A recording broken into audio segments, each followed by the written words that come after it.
voyage by ancient Hebrews to America before the time of Christ is the foundation for an entire religion.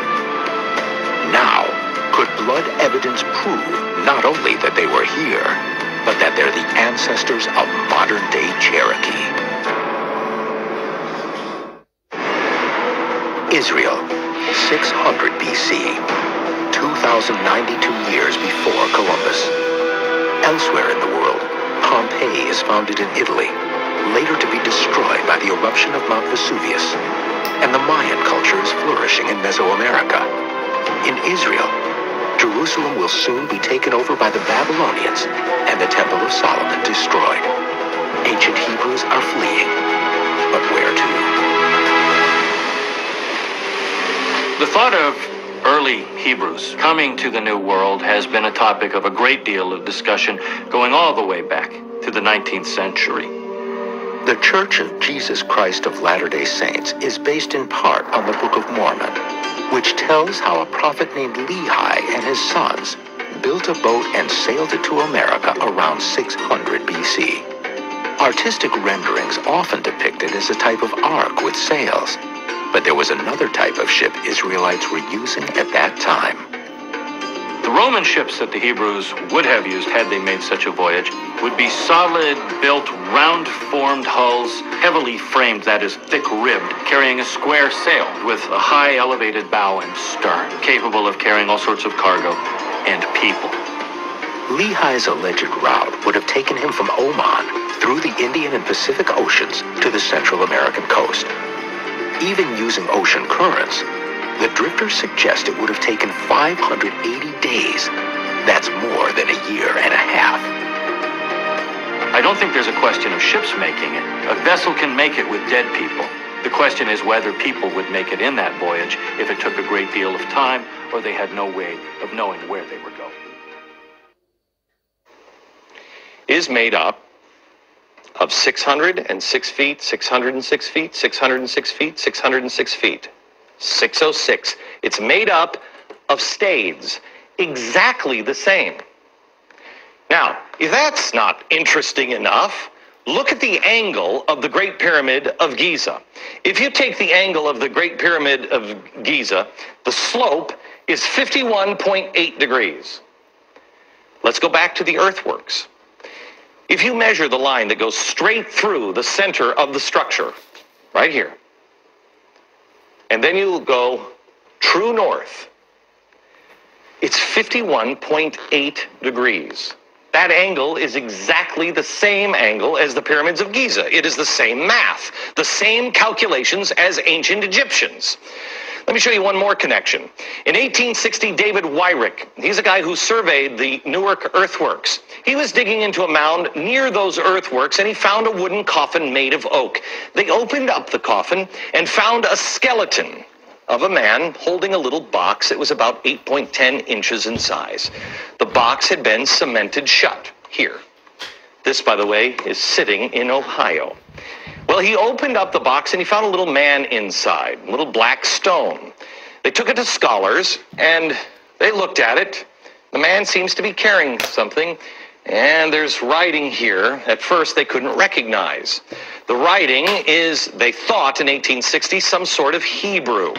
Well, finally, about 20 years later, they found some rabbis living in the area, and the rabbis looked at that, and they could read it. They said it was an old kind of block Hebrew, and it was a rendition of the Ten Commandments.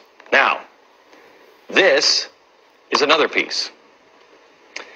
Block Hebrew, they said they'd never seen anything like it. Mainstream archaeologists at the time called this a hoax.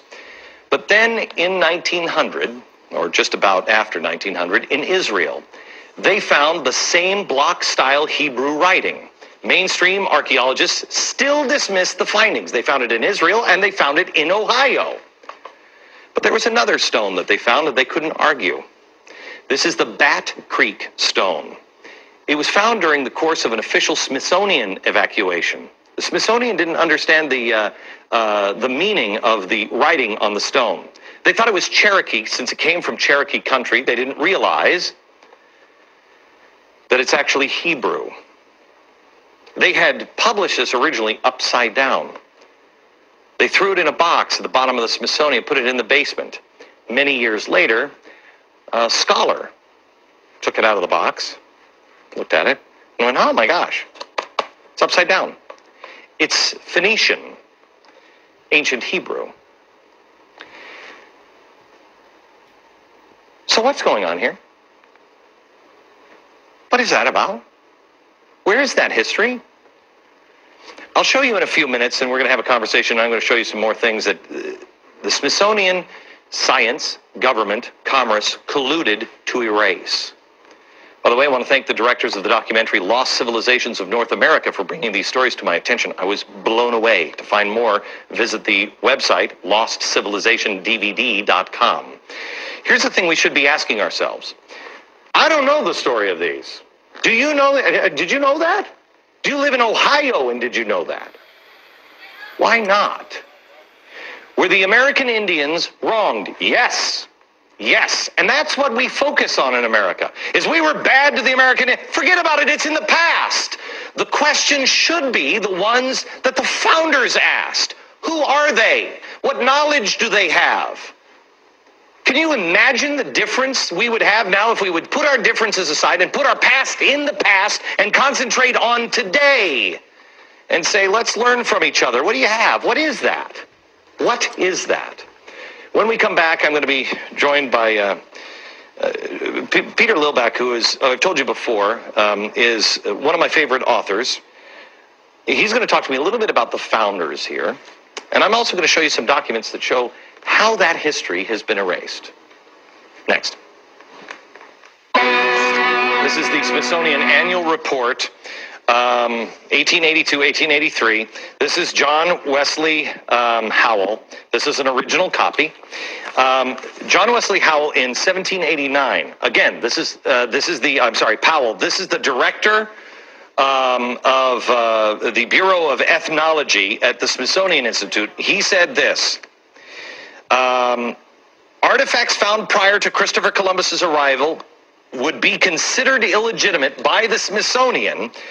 Only the savage Indian culture would be observed, and this created the artificial barrier to science. Only the savage. Science was colluding with government because of commerce, and religion was involved. Now, why do I tell you all this stuff?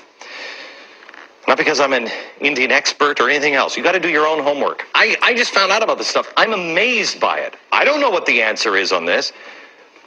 The reason why I bring it up is the stock is not bad. The soup went bad, but the stock is not. Peter Lilback, Dr. Peter Lilback. How are you, sir? Good to see you. This is a book that needs to be owned by every American. Every single American should have this book in their home. It's called Sacred Fire. These are the words of George Washington, and it takes history absolutely apart. Not on somebody's opinion, but on their own words, on his words. Peter, I want to go to you and talk to you a little bit about, again, the stock.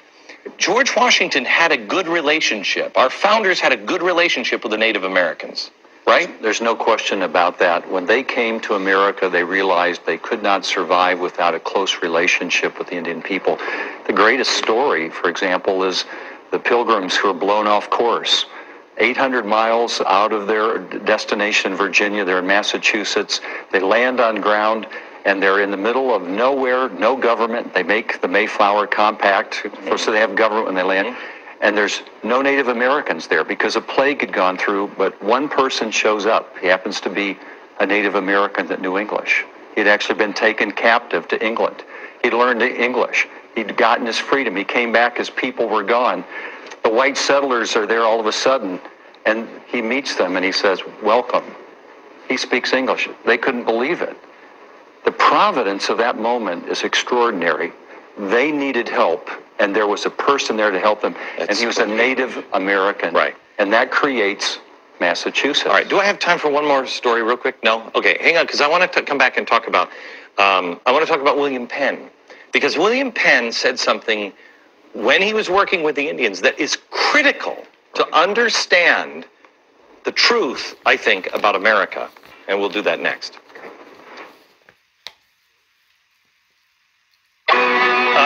The history The history that has been erased in our nation, and in particular with the Native Americans, happened because it didn't fit the story they created, Manifest Destiny. It only works when Indians were savages, and they had to have savages for commerce and government to expand. The ancient artifacts prove otherwise. Why aren't we looking into those? Peter Lilback is the president of Providence Forum and the author of George Washington's Sacred Fire. Okay, Peter. I think a great place for Americans to understand the truth about Americans and Native Americans and African Americans, all of it. It comes from William Penn. Tell the story. Great story. Philadelphia, the great founding city of the United States. That's where government began. It was founded by William Penn. He wanted a city without walls. And he determined that he would do it by making a constant commitment to justice and ethics with the Native Americans. There never was an Indian war with William Penn. And there's a wonderful treaty that still exists that describes the commitment they made. And it says this: there are good people and bad people among all people. There are good and bad Indians. There are good and bad Christians. That's what he called them in Philadelphia. And he said, we must come together so that we will address these problems that will come with respect and by communication, affirming the good. That's where we need to be. There are good among us and bad among us. There are good Americans, bad Americans. There's good parts of America. There are bad parts of America in the American story. We've got to come together as the good people, stand together and guard against the bad so we can live in a country without walls. Peter, thank you very much. Back in a minute.